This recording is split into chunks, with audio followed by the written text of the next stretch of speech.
hello everybody. Now, it turns out that Ruby and I have a mutual friend, and Ruby fans will know this person too, Ashran Pora. And so knowing that I was going to be second fiddle to Ruby this evening, I called him earlier today and said, what can I offer Ruby fans? And he said, look, don't worry, because one thing that many people perhaps don't quite realize about Ruby is that she actually loves really big ideas. There is a philosopher inside everything else that she is.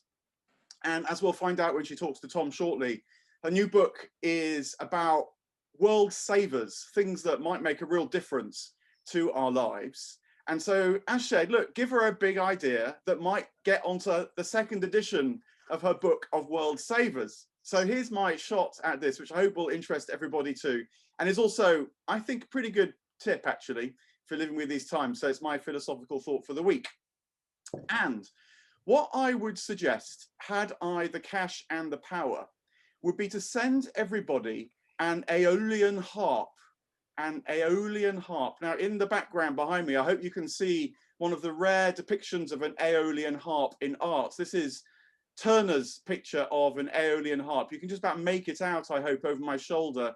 There's people dancing around it. And what an Aeolian harp is a stringed instrument that plays in the wind. It has a sound box, it has strings, you position it, often actually they're made for domestic use, and you put them in windows or in doorways, and the wind blows over them and they make a beautiful noise, a wonderful harmony. It's about tuning them, getting the good sound box, putting them in a good place, and then listening. And the reason why this is my world-saving idea is because I hope it would foster a different kind of engagement with life. And listening is the key, because I think that today we have become not like Aeolian harps, but like cameras. And in fact, you know, here we are on Zoom. You don't really need me to persuade you that much more. Cameras foster sight more than anything else. And moreover, it's sight from a kind of black box. And when it's a zoom, it puts us in boxes. It's as if we have a kind of view from nowhere. It's about looking, it's about grabbing, whereas listening is about resonating. It's about opening up. It's about letting in. And I got this idea about the Aeolian harp and thinking about listening over, I think, the dominant sense of today, which is this looking and cameras, from one of my favorite philosophers called Owen Barfield. He is an inkling. He was actually the great inspiration for C.S. Lewis and J.R.R. Tolkien. He was the kind of genius behind their writerly genius. And he thought you could tell actually a whole history of humanity by the way that they participated with each other, with themselves, and with the world around. And he in particular thought that we've lost almost this capacity to listen to life, and so participate with it kind of from the inside out. You know, we need to think of ourselves, if you like, as Aeolian harps, where our task is to tune ourselves, for sure, to work on who we are, our character, our virtue, our capacities, if you like, but then work out how to kind of position ourselves in the flow of life, the wind of life, which of course, the wind and the spirit and the breath are all deeply connected in language. And if we can do that, Barfield argued, our participation of life would deeply change. It would be about learning to resonate more fully with who we are, with others, with the world. It would require us to quieten ourselves down, a kind of stillness. And those of you who know Ruby's work will know that that's something which she has championed a lot in recent years with meditation practices. But you also have to have the capacity to let go of some of those defenses, to let in the world, to overcome the separation between ourselves and others. So I think it would be this incredible practice which you'd be reminded of when you received my Aeolian harp, depicted here in the picture by Turner. Spring is a good time for it, because spring is a time when we hear new sounds again, you know, particularly the birds singing and so on. But even with the sight of the flowers pushing up from beneath the earth once again, it fosters our sense of something being breathed into us, something that's awakening inside us, even as the world around wakens. Maybe it's a good practice for these last few weeks, we hope, fingers crossed, of the lockdown, when the world still has that slightly quieter quality because of the extent to which life has been shut down. Listen in these last few weeks of quietness. Practice being Aeolian harps. You know, the good news is that listening is free. Ruby's book is about what's good as well. And even my deaf friend told me that touch is quite akin to listening because it still has these qualities of opening, making contact, resonating, letting in. So Tom, Ruby, that's my thought for the week, but also I hope it might be a bit of a world saver idea, a bit of good news even. Think about participation, think about listening and how it's so different from seeing. We're not cameras, in fact, even when we feel trapped in our camera boxes, we can become harps that tune in and sing with the world around us. Tom. Well, thanks very much, Mark. Ruby, as usual, I didn't really understand what Mark was talking about there.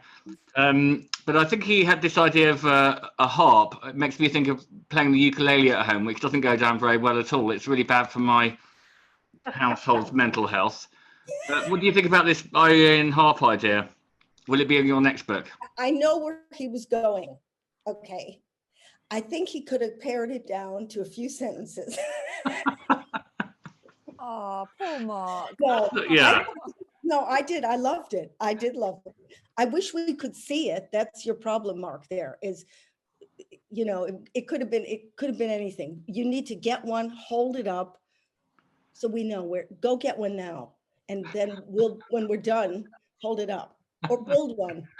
Well, what do these harps look like? I mean, what sort of size are they like? Is it just like a piece of string on a yeah, so on a bit of wood or something? You know, Ash told me, she said, the more that Ruby finds a joke in your big idea, the more she secretly likes your big idea. So I take that as a big thumbs up. No, they're like they're kind of like violins, but without you don't play them with a bow. They have the sound box and then the strings stretched over them, and so the sound picks up the wind as it moves across the strings, and then they make these sort of eerie noises, these kind of slightly liminal, even supernatural kind of noises. Like a wind chime, Mark. It is a string version of a wind chime. Thank you very much for that immediate comparison. Everyone can now see it. But wind chimes are not renowned for their positive effects on mental well-being, are they? Not when it's your neighbour's wind chime. I'm going to leave Ruby to answer that one because she raised the wind chime. I think if you're into the occult, then wind chimes are a wake-up call. I like a wind chime. Well, Ruby, thanks so much for joining us. We really appreciate it. And Victoria and I've been reading your book, and it really is very, very laugh out loud funny, and it's full of ideas. And Mark said you are a philosopher, and that's what came out to me. We could say Ruby Wax, comedian turned philosopher. And actually, there's a lot in common between the two, isn't there? Well, comedians were originally philosophers. That was their job. They were the spokespeople, and they could say things that anybody, a peasant, would be murdered for. So their job was to say, express the feelings of the plebs, and they'd get away with it. That was their job, instead of talking about, isn't it difficult to get a date? I don't know when we went into that world, or, boy, there's a problem with being fat. But George Carlin, who was a genius, he was the last philosopher. And, he had his finger on the pulse of human madness. And that was such a relief to everybody else, thinking, oh, I'm not crazy. Now we don't have that. We just have these harps. Now, what about the people that you talk to? Are they a laugh? You're well known for espousing mindfulness. And I remember seeing you actually at conferences in the noughties, Buddhist conferences with monks wandering around and stuff. And you really, and also what's clear from the book is that you really get out there and research your subjects. Do you find that the adherents of mindfulness are fun to hang out with? Well, I collected a monk called Gelang Tupten Gelang. I never get his name right. But he lives in my house. A lot of people don't have monks living upstairs, and I think trendsetter. And I told when I first met Tupton, I fell completely in love, and he's hilarious. So I asked him the first night we met if he'd move into my house. I've never done that before, and I have always told him that I really wanted him because he matches my sofa. And when friends come over, they can't actually see him until he moves. But he's got long-term COVID now, so he hasn't been here. But he's brilliant and he's funny, and He's quite camp, isn't he? He came and did a talk at an Idler thing. Well, we toured, the monk, the neuroscientist, and I. It sounds like a joke, but we toured for about 2 years because they wrote the book with me, How to Be Human. And Tupton is he was useful for me because I compulsively shopped at TK Maxx, and I don't know if you know this, they won't let you return things, but if a monk does, they don't argue. So Tupton would go in with my wallets that were $7.99 and return them and get the money back. So he's useful. You're I didn't realize that the monks were so useful like that. They're basically, and he could probably shoplift too. So easily. When I used to fly with him, you can bring anything. As a matter of fact, once my friend was in Cape Town, and I had one of those we shouldn't be talking about this, he'll kill me.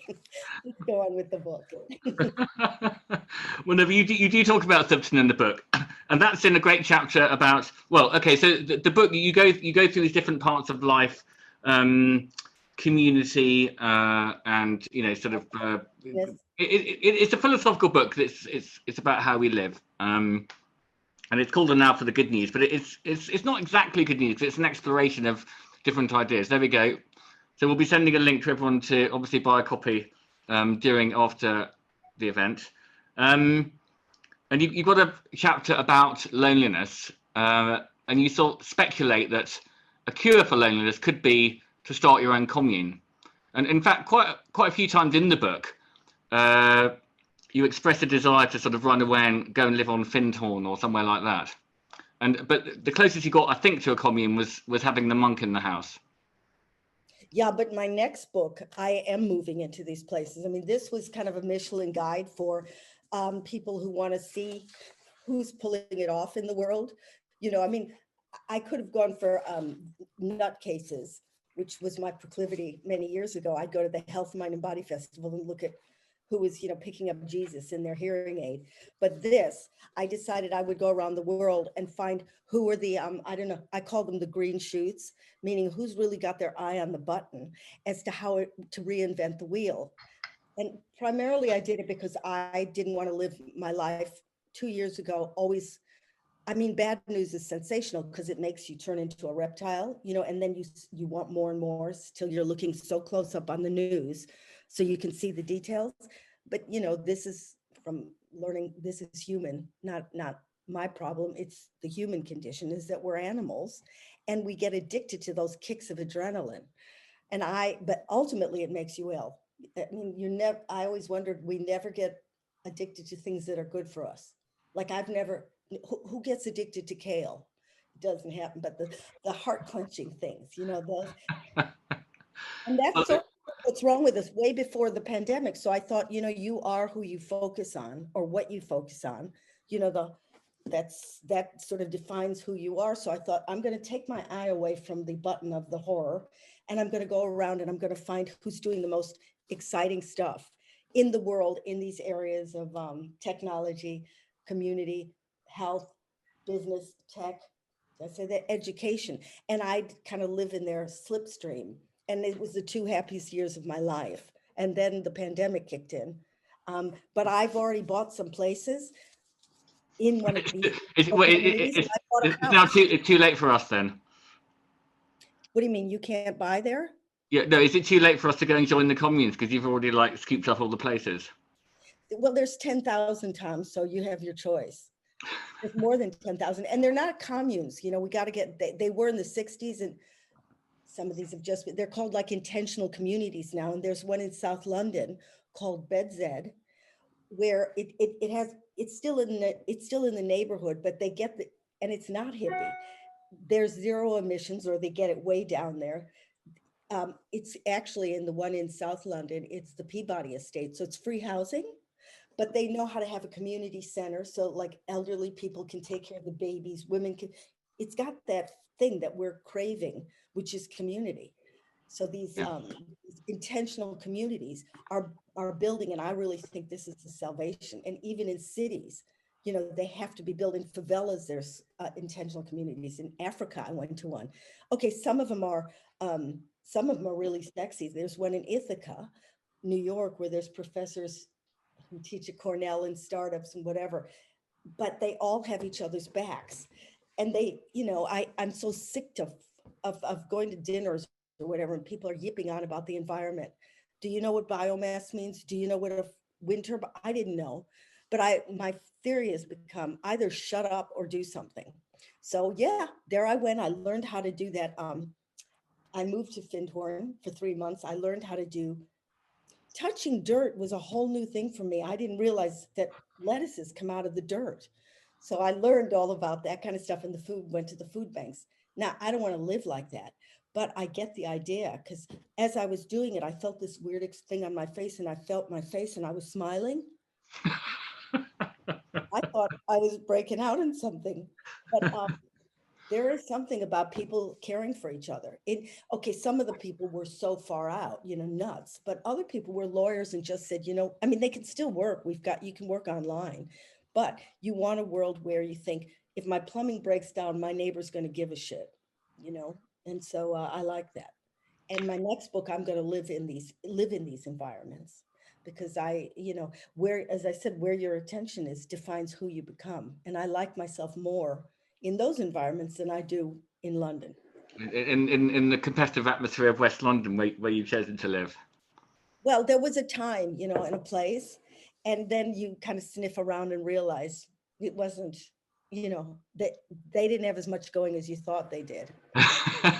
And Well, everybody's story is the same. You know what I mean? I had that when I interviewed celebrities. I thought, flip them over, they're all the same. So you really want eccentrics again, and that's what you get in community.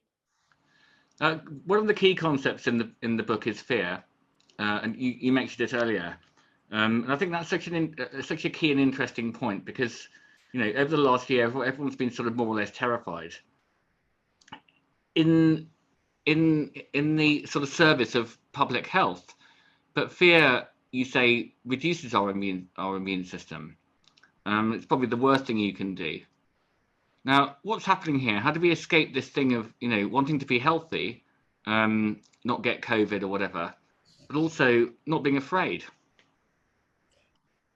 You know, things like fear or shame or guilt, they come with the human palate. You know, we don't bark or have claws. We have thoughts. Unfortunately, we're living in a world now where our brain doesn't have the bandwidth to be able to deal with the incoming. But I'm not going to bitch about that, because that sets up a whole nother level of fear. But to understand it, you know, power is knowledge. To understand that there's a new illness called frazzled, which is, I run frazzled workshops. It's a neurobiological word, and it means stress about stress, or being anxious about anxiety. So it's the thoughts now about being in these states that are breaking down our immune systems. You know, we're resilient we're creatures, we can work with stress, but this, nobody else is stressed. Thank you, social media. I'm an idiot because, you know, I'm feeling these things, nobody else is, I'm alone. This kind of constant inner dialogue is what's breaking people down. And it's not mental. I mean, the thoughts are, but mental feeds into the body. You know, I say it's a onesie, your brain and your body, and it's like a pinball machine. You know, that cortisol switches on here, but then it switches it on in the body, and it takes out everything.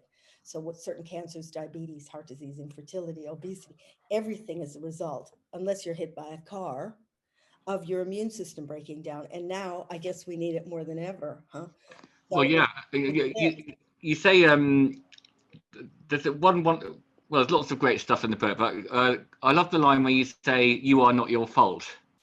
You are not because it's not all just down to the individual, you know. It's what you're saying. So you can sort of, there's this sort of American idea that you know, you create your own destiny and so on and so forth. That's obviously true to an extent, but also true is the fact that, you know, we can't control all this kind of crap around us that makes us feel anxious. So that's a very compassionate thing to say. I'm not saying and cop out and lie down and let it run over you. I'm just saying be aware that, we think we're homo perfectus, like we're top of the food chain, but we have glitches, like giraffes had to reach the leaves, but unfortunately, they got the neck, and so if they fall over, they're not getting up again. So we have glitches too. We have these thoughts, and they work perfectly. We have stress to get out of the way of danger, but now the danger is 20,000 miles away, and the alarm system can't tell. So when I see a whale being beached, I'm as hysterical as if, my dog died in my backyard. I always say we were built to know what our neighbors are up to. Like if the woman next door to me is having sex with the man next door to her, I have to know that. But 4 doors down, it's not my business.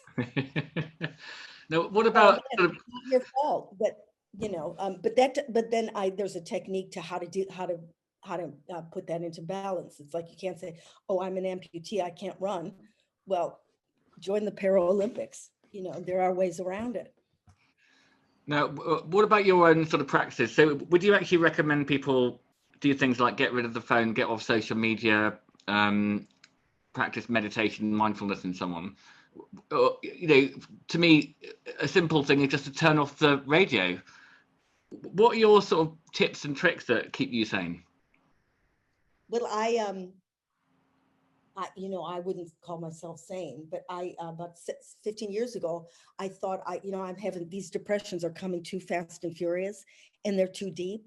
I can't afford sitting 5 months in an institution, faking it, pretending everything's fine. Like my husband once, sorry, I'm going off piece, brought me out of an institution to do an interview at my house. I was doing a online thing called Ruby's Room, where people with different pathologies came over once a week, and I would interview them. And then things would come up saying, these are the symptoms and this is what you do about it. So my first guest was somebody with depression. So Ed goes to where I am, picks me up. Are you following this? I put makeup on here, I think, and all the inmates said, boy, are you brave. And that's a good review from coming. So I came home, I'm interviewing with a camera crew, a person with depression, and I've come from an institution. I'm crazier than she is, with sweat running down me, pretending I'm who I used to be. And then he drove me back. So that's a real sample of how shaming that was. But anyway, things happened. And I thought I'm going to figure out a way that I can not magically make it go away, but see when it's coming, because forewarning is everything. And then I researched, and mindfulness and cognitive therapy had the best results. Not 100%, but to this day, it does deliver. I can tell when the tsunami's coming, because you're checking I always say the weather report inside, not all day, but to check and go, oh, okay, we're blowing toward, we're going into number 10, whatever it is. What's that thing when the earthquake comes? Yeah. And I know that's when I turn off social media. There's a forewarning. How much TV can you take? See, none of us have that Geiger counter to say, some people can jog at 3 a.m. and make a muffin and have 12 kids. I think they should be burnt at the stake, but we need to say, I can't take anymore. I can't listen to the news. It makes me sick. But that means I have to sacrifice people liking me because I know the news. WhatsApp conversations where they're just giving people what we heard. We all heard it on the news. Now I think, oh, she knows that, but I know it too. What the hell have we done here? So I've lost a lot of friends, but I'm not up on what Boris is doing. So yeah, I mean, I do practice mindfulness, but my definition is based on the science of it, because that's what I studied in Oxford. I love the science, not the kind of wind chimey bit.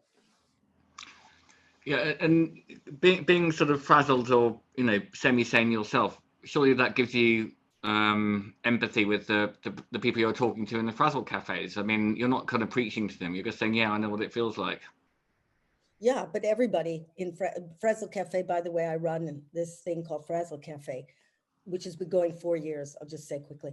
But now we're online. So I do 3 nights. I just finished one. And then I run it 3 nights a week. It's about 100 people at 5:30, Tuesday, Wednesday, Thursday. And then there's hosts that you can go with at any time during the day. And they're based on what they used to be, which is smaller groups of 12 around that 15, and they existed in Marks and Spencer's cafes up and down the country, and they became the community where you did feel people had your back, and it's anonymous, and um, you don't just drop in, it becomes your group. I mean, I have new people at night, but I have regulars, and you can see people, even if they're new, their heads nodding, because whatever color you are, whatever age or whatever sex, people get what you're saying because there's no bullshit anymore. And that's such a relief. So they know I'm not, I haven't got a front, so they take off their clothes. And this is such a relief. And then when you go on frazzlecafe.org and sign up, and it's free. Okay, that's all I have. And what do you think is loneliness the biggest issue that you're coming across? Or is it this sense of sort of powerlessness with the news? I mean, you know, over the last year, people have felt very powerless and angry for different reasons. What about Stoicism? I mean, is that a sort of appropriate response to all this? What do you think, Mark? You know, everybody's a different fingerprint. Mark, what do you think? Yeah, I mean, the thing for me is that I think there's a lot of techniques that can certainly help. But increasingly for me, I wonder about the kind of ground of this all. Where does it really rest on? And, you know, it comes to mind now because the ancient Stoics of course, felt that the whole of life rests on a kind of divine pulse or tendency or kind of allure. You know, they called it the logos.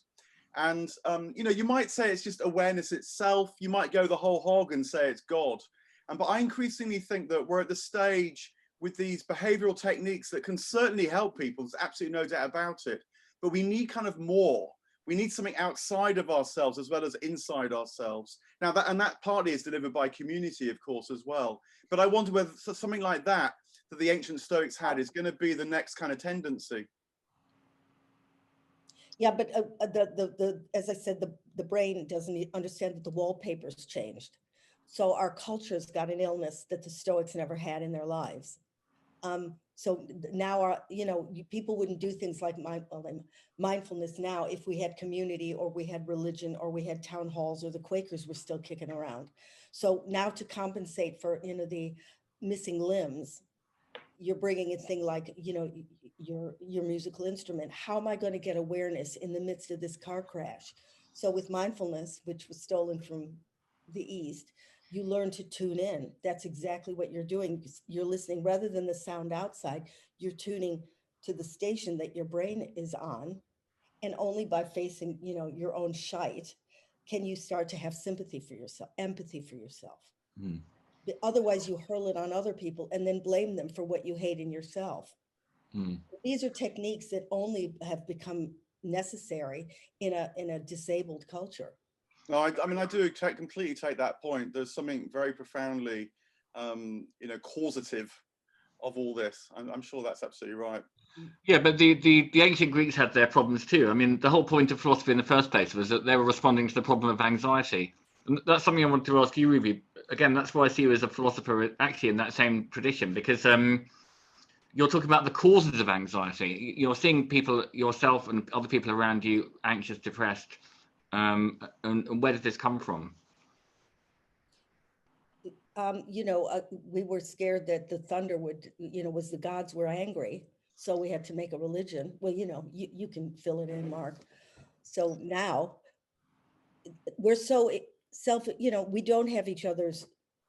Once we stop sitting around the fire, and after a hard day's hunt and cooling each other's systems down where you wouldn't need things like mindfulness because we regulate each other like a mother does her baby, once we lost our connection, it's each man for himself. And that's been our disease, I think, since Herbert Spencer decided to go, greed is good. Oh no, Gordon Gekko. The thing is that you guys probably know this because you're all smart, but that Darwin didn't mean survival of the fittest was the tough guy, the ass kicker. He meant the people that cooperate the best. And then those shysters in the industrial, said it means, the alpha or whatever, the killer can win.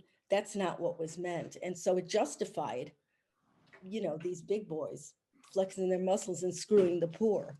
Yeah, and you talk about That's where anxiety comes from. We're not in, we don't sit on our place anymore. Oh, he's a king because he's a king. Now it's just, it's irritating. Some idiot said everybody can have everything. Anybody can get on a reality show. There are no boundaries. So anxiety has it's shallower. We don't even think about death. That's the big fear. We're thinking about, Jesus Christ, I wasn't invited to the party. So there's such shame in the shallowness. At least, an earthquake is a real reason to worry. Well, that's very well done in the book as well. The description of how this sort of Milton Friedman, attitude to life sort of took over. And I think you talk about one guy who, he ran quite a sort of nice startup, which then went on the stock exchange. And going onto the stock exchange meant that he had to remove any ethics or morals from, his business, because it's all about money. Well, yeah. And then I went to look at, I don't know anything about business. I write in it that my dad was a businessman, and he just said, screw the next guy before he screws you. So I wasn't that interested in business. But then I looked into, there's this new movement, conscious capitalism. And I went and worked at Patagonia sportswear company. Well, I'll tell you something. There's community. We spend more time in your business. And I could be sarcastic, and people go, "Oh yeah, but well, Ben and Jerry's is still a business," because I worked there.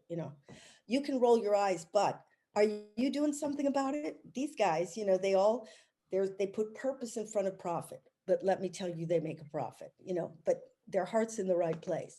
They know how to structure the office so that their kids go to school between the buildings. This has been going 40 years. So they look down and say, when they see their kids, they know why they're working so hard. They work in the local community.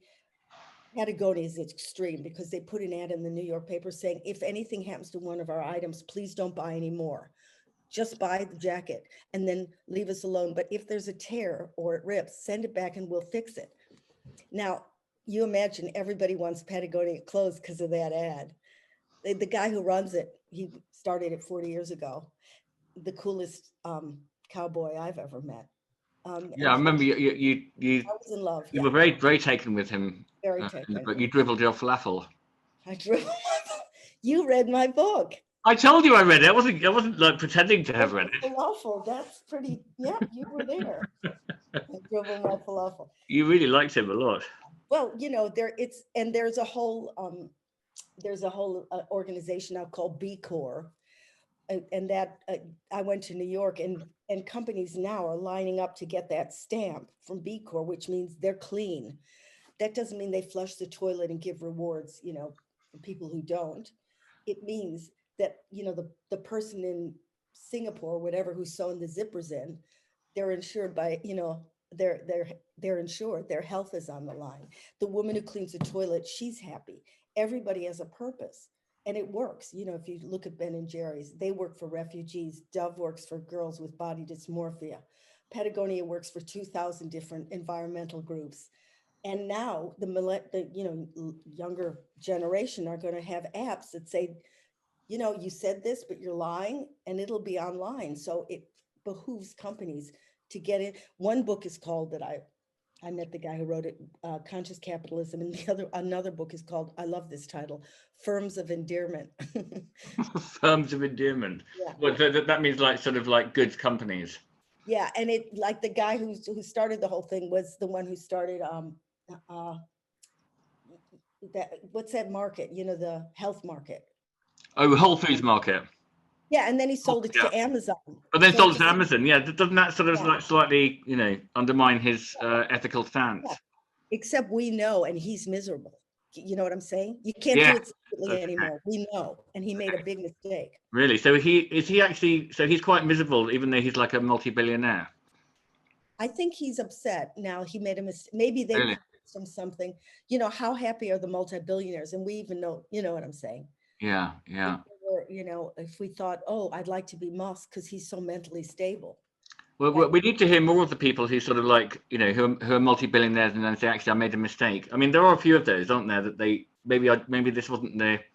I mean, they are the weirdos generally. They're not normal people. They got something missing, I suppose. But perhaps Steve Jobs wrote something that was interesting.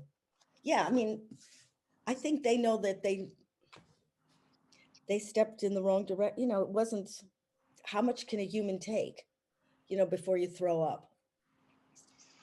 So I don't know, but I mean, I did see some happy people in business and people running business, and thought you are the coolest thing I've ever met. Whereas I don't associate people in business with being the coolest thing I ever met. Well, I think there's a difference as well, different businesses. I mean, there are people who just invest and make money, and, you know, they're not really interested in what the business is. But then you're talking about businesses like Patagonia that actually make something. No, the B Corp makes sure, it used to be, and correct me because I don't, you know, it's not my first language, is that it used to be that stakeholders could sue a company if they didn't bring in a profit. Okay, now B Corp changed the law in every American state, that they can't, if the company did something to enhance the environment, they can't sue them even if they didn't make a profit. So see how it's shifting. Yeah, it used to just be about the profit. It isn't anymore. I think Riverford organic food delivery is an example of a good company. And also, as you say, they're not here today and gone tomorrow like politicians. Politicians are there for, you know, maybe only 1 or 2 or 3 or 4 years. If there's an enlightened person running a good business, you know, they could be there for 40 or 50 years. And they should be running the company like Paul Pullman, who ran Unilever. Listen to him. I mean, that's the leader, not this bullshit, you know. You know, these business guys, if they get it right, wouldn't you trust them? Well, listen to Paul Pullman. That's all I have to say. Well, so he's the what, the He was chairman of Unilever, and now he's at the UN. And so Unilever started, as you say. Oh wait. Hello, sir. Oh, he's gone. Unilever started as a soap company near Liverpool, didn't it? Oh, it was bizarre. The guy who started Unilever built people a town where all the people who worked there lived, like The Prisoner, and they had pools and golf courses to keep the people happy. Yeah, Port Sunlight. Port Sunlight is the name. Someone just said in the chat. Yeah. Yeah. I think the Beatles even played there in the 60s. But yeah, it was. It's hard to tell whether, but it was paternalistic. It was, you know, people genuinely seemed to like living there. It's something better than being in the slum. Yeah. Well, you know, make them happy and they'll work for you. I mean, that's the whole ethos of it. So what's the first commune movie that you're going to go and sort of check out? I did check out a lot of communes, but they're not communes. They, you know, I checked out a close one, Findhorn, which is in. Oh yeah, sorry, that's in the book. Yeah, yeah. It's got, I think, 2,000 people.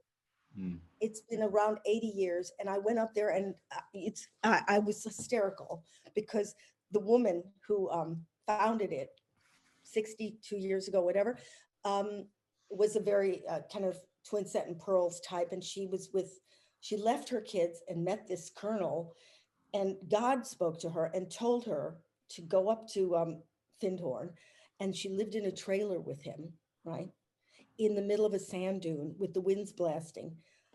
And then she couldn't really hear God because the winds were too loud. So God told her to go to, there was an outhouse. So she went and sat and talked to God in the outhouse. Are you getting this? Yeah, I'm getting it. And the outhouse was basically an outdoor loo, I think. Outdoor loo, yeah. Then I think God said, I don't want to talk to you anymore, bring your friend. So her friend Dolores, who's also living in a caravan, went in, and God said, I want you to, this is nuts, I want you to plant these seeds, and this is how you garden. I don't think Dolores ever gardened. But what happened was, and this is in the early 60s, these giant cabbages grew out of the sand. And so hippies started to come from all over America, probably. And, you know, they thought this is the greatest thing. She hated hippies, and she made them, when they built a little dining room, come in suits and pearls. She hated them. But what eventually happened is scientists started to get interested. How is this stuff growing there? Anyway, jump cut, and hippies are dying. It grew into this intentional community where there are the biggest number of startups in Europe are there. There's still like stuff that's, you know, left over. But if you want to talk about people who know how to do organic thingy, everything's run on a wind thingy, a turbine. The electricity comes from God knows where. You pee into something and it turns through your garden and it turns into a shower.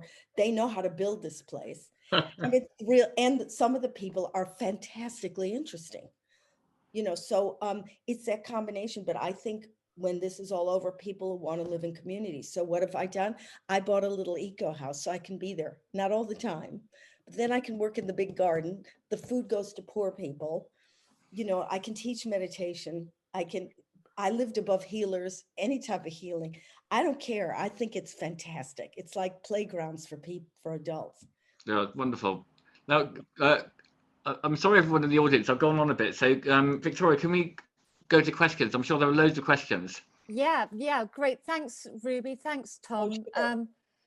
And I've sent the link and now for the good news in the chat, and I'll send it all to you again. It's a fantastic read, everybody. I've been laughing out loud and wise, so it's a great combination. Really super. Thank you, Ruby. Can we go to Natalie, please? Natalie, will you ask your question? Unmute. Hi, Ruby. Hi, everyone. Hi. Hi, Natalie. If you could be invisible for a week, what would you do? Oh, wow. Well, I used to dream that I'd go in Selfridges and steal everything. But then, where are you going to wear it? But also, if you steal everything in Selfridges, the things will go out. It's only you that's invisible, not the things. I know, you busted me, Natalie. I realize now. Yeah, there was a flaw in your wasn't there? Which Natalie spotted instantly. I didn't think it through. I think what I do, Natalie, because I'm a voyeur, is I'd go from house to house. I wouldn't have to hide. I just sit there and listen to people's conversations, because that's my dream. That is my dream. Well, you could do that here on Zoom, actually. Oh, I know. Don't think I'm not doing that. I wish people would go away and give me tours of their houses. I really loved, I thought I was the only one who peered into everybody's windows as I walked down the streets, but you're another one, Ruby. I like that moment in your book. Did I talk about my voyeurism? You talked about how much you liked looking in through the windows and people in the street, which is a terrible. Holland is a good place because they leave their lights on and their windows are low, so you can just spend the night with families. Can we ask Wendy Farron, for your question? And thanks, Natalie. It was a great one. Yeah, hello. Hi, Ruby. Hi. I just wanted to say, I said two things. I said one was thank you so much for the thing I read recently on Twitter, which was about looking at someone's left eyebrow or right nostril, which I've used, which is brilliant. I also wanted to appreciate the program that you made about the documentary that you made in Russia, which is still one of the best things that I've ever seen on television. And I wish I could access it and watch it again. But what I wanted to know was, I listened to your podcast with Louis Theroux, which I thoroughly enjoyed, because second to you, I'm a big fan of him. But I wanted to know whether that process was cathartic. Yeah, I mean, I only did it because I knew it would be cathartic. He was my nemesis, and I haven't been able to say his name for 15 years, because in my mind, he took my job so that my children would starve. But then again, I wouldn't have gone to Oxford or got an OBE, so I should thank him. But I have not been able, every time I see his name, I regurgitate. So then they said, would I go on his show? And I thought, this is what therapists dream about, to have closure. And I happened to be in Findhorn when the date was coming up. And I said, I lived above a healing center. So I got two of the therapists. They worked on me, did massage and things, made me breathe. And when it came time to do the Louis interview, one was holding my hand and the other one was rubbing my neck. So I would look at them when I could feel anger coming, and then they go like this, and I calm down and go back to Louis and just say, it's got nothing to do with you. I've projected this onto you, and it's been killing me. And I've never seen your shows until this morning. Wow. Hey Ruby, I've got some good news. A lot of our audience is saying, who are you talking about? They've never even heard of Louis Theroux. Yay! Yeah, I mean, he took a lot of my shows and made them his own, but I forgive him now. and actually feel sorry for him. Because now he's stuck in the world of TV watching his ratings. Yeah, is that actually a horrible world? Because I mean, you know, I'm sort of thinking, oh, it must be great to be making TV shows, or I'm sure lots of people do, but I understand it's actually not that great. Well, when I did it, when they let me go to, you know, interview the Ku Klux Klan and, you know, Appalachian religious fanatics who throw cobras at each other, that was a good time. Because that's me looking in windows in a big way. But then they made me do celebrities. And I thought, oh, you know, Mark, you'll appreciate, I'm just going to study them and see the disease of fame, what that does. But I'll call it a celebrity show. I wasn't interested in what they were doing. I wanted to know the disease. But then it kept going on, and they wouldn't let me do, you know, the edgy stuff. They gave it to Louis. See, I can say his name now. They gave it to Louis. And I was doing celebrities, and then I thought, and then it broke me. I did Donald Trump. That was him and Susan Sarandon were my last interviews. Wow. What was he like face to face? Like a monster. But that's not why I stopped doing it. It was just the worst interview I've ever done because he scared me so much. I lost my, you know, as we said, when the cortisol starts going, that mind goes. I couldn't think straight. So I asked him moronic questions, and he said, land the plane. I was in his private jet. He had told me he wanted to be president of the United States, and I laughed. Oh. And he said, land the plane, get her off. So they landed the plane, and then the show was good because I was back in my mind, and we went through Arkansas and, you know, all those states where people are related to farm animals. And then the show got good. It wasn't about Trump, but we met him again at the end of the show. And he told John McEnroe, who was my next interview, that if he ever saw me again, he'd kill me. So that's, I thought I'll leave TV now. We've had it from the horse's mouth now. We suspected as much on this show. Did you think he was a really nice guy? Oh, I'm sorry to ruin that for you. We didn't. There's been lots of chat in post drinks evenings about the horrors of him, but now we really know the truth. Yeah, thanks for that, Ruby. To Tanya, is it Tanya Fraser? Just quick, ask your question. Okay, thank you. Are you there? I'd like to ask Ruby, or ask you, Ruby, about the program Who Do You Think You Are, and what kind of lasting impact that had on you? Because I remember watching, and it really choked me up. Well, that I don't know if anybody saw it, so it's hard to. They did my family, and my mother never said I had relatives, so I had no idea. I knew they were Viennese, but I didn't have any other clues. So it was revealed, many things were, that I came from a long line of people who were mentally ill, which who knew. So they took me to archives and said, they had a picture and said, this is your great great aunt, Olga, what do you think she did? And I said, was she an actress? Because I thought I came from a long line of very talented actresses. And they said, no, she was insane. So I said, well, was she an actress? Was she an actress part of the time? And they said, no, she was in an institution for 30 years. And I said, well, maybe there was a drama group. And then they showed me another picture and said, who's this? And I said, I don't know. They said, it's your great great great aunt. What do you think she did? And I said, was she an actress? And they went, no, she was insane too. Oh, yeah. Anyway, it was touching at the end because they took me to the graveyard where one of them was buried and there was no grave. And I said, it was just dirt. And there were two graves on both sides. And I said, well, where's her grave? And they said, oh, maybe your family was embarrassed because they were in crazy. And so at the end, after the show, I bought her Olga big grave. And I wrote, and I had engraved on it, I'm really proud of this woman. So it was like, that's closure. That's closure. Oh, great stories. I must watch that. I haven't. Yeah. Melissa, could you ask your question, please? Melissa Sinden. Hi, Ruby. Hi. Hi. I like your glasses. Oh, thank you. I think maybe a lot of people feel the same way. I was very proud that I kept my depression at bay through the first lockdown and managed quite well.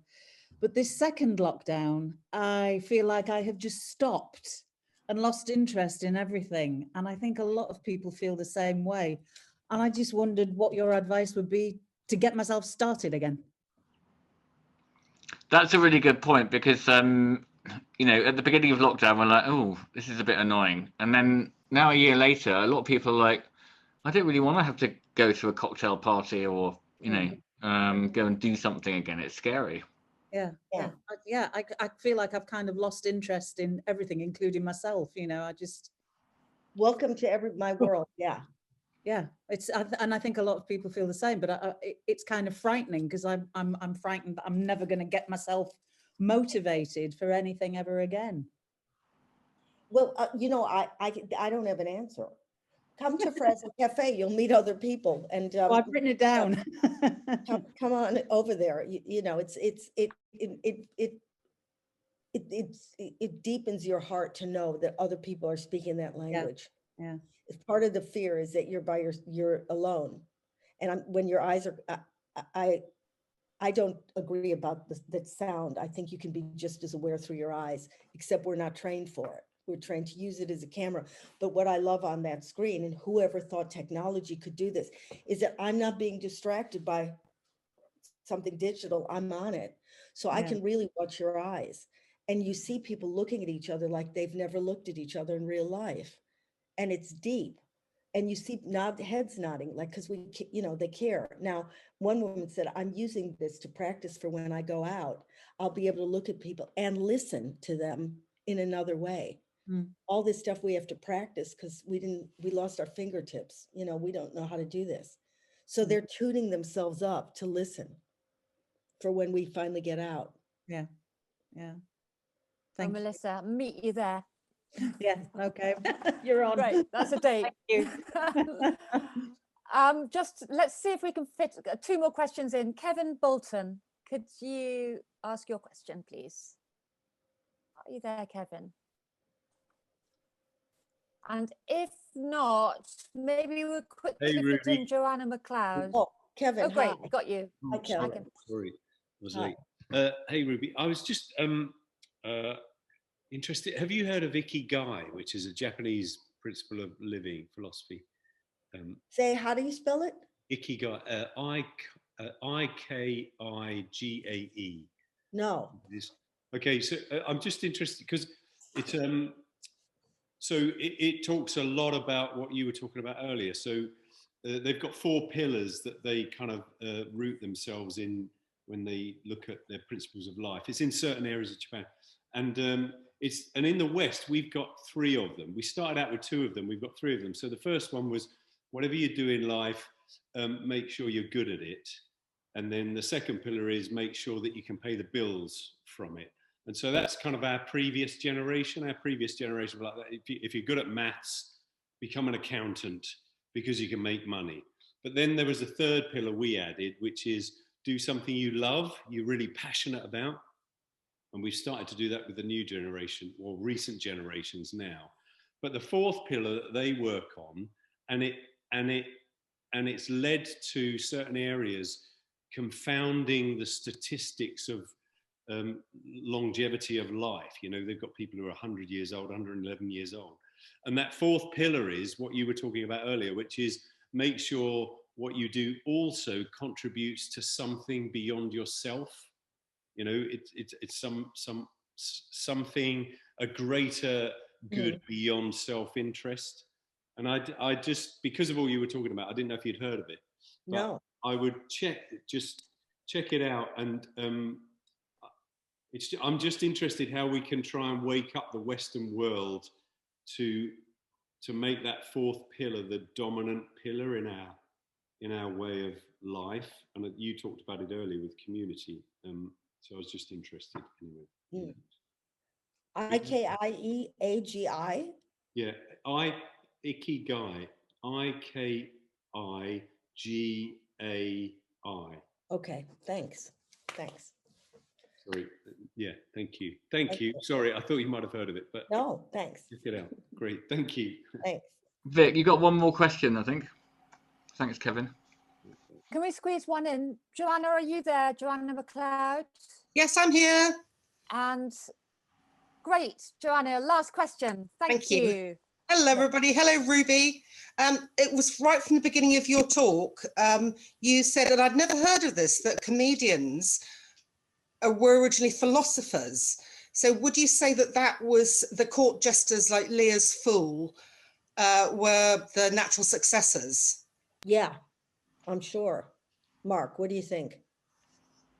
Yeah, indeed. I mean, you know, it's one of the big groups that sprang up after Socrates, all that time ago in ancient Athens. They were called the Cynics, Yeah. but that was a kind of like a name that was given to them, and they said, "Yeah, great, let's call ourselves the Cynics." But they went around jesting and making fun, and they thought it was a way to be free, and the links between humor and freedom and so on. And then, of course, when you're free, you can think new thoughts, have ideas. So the links go all the way back. So it took the air out of the tire. You know what I mean? It's like when somebody names it, then everybody else can go, phew, at least we said it. Wasn't it the fool's role to criticize the king, and he got away with it? Yeah, that's all the way. Yeah. And also was I know with Rigoletto, he was absolutely hated by everybody, and they did bad things to him. Well, some people got caught and some people got a career. Yeah. You know, there's a comedian in Africa, Peter Durst, I forgot his name, but he's white and he dressed as a woman. I know Barry does this, and Mandela adored him because he could pretend to be the white, you know, racist, and could say, and he could say, Peter, he's a remarkable, a real political, you know, savvy, but spoke as this woman, and Mandela loved him because he's, you know, he expressed it, and so let out the air. Yeah. Brilliant. Thank you, Ruby, like and Mark. Fantastic fool. So we're going to have to end it there, Ruby. Thank you so much for your time. Thank you for coming. And I know there have been lots more people who wanted to ask you questions and we don't have time, but they can all go to Frazzle Cafés and get cheered up. So I'll send links for that too. Thank you. Yeah, so let's give Ruby a big round of applause.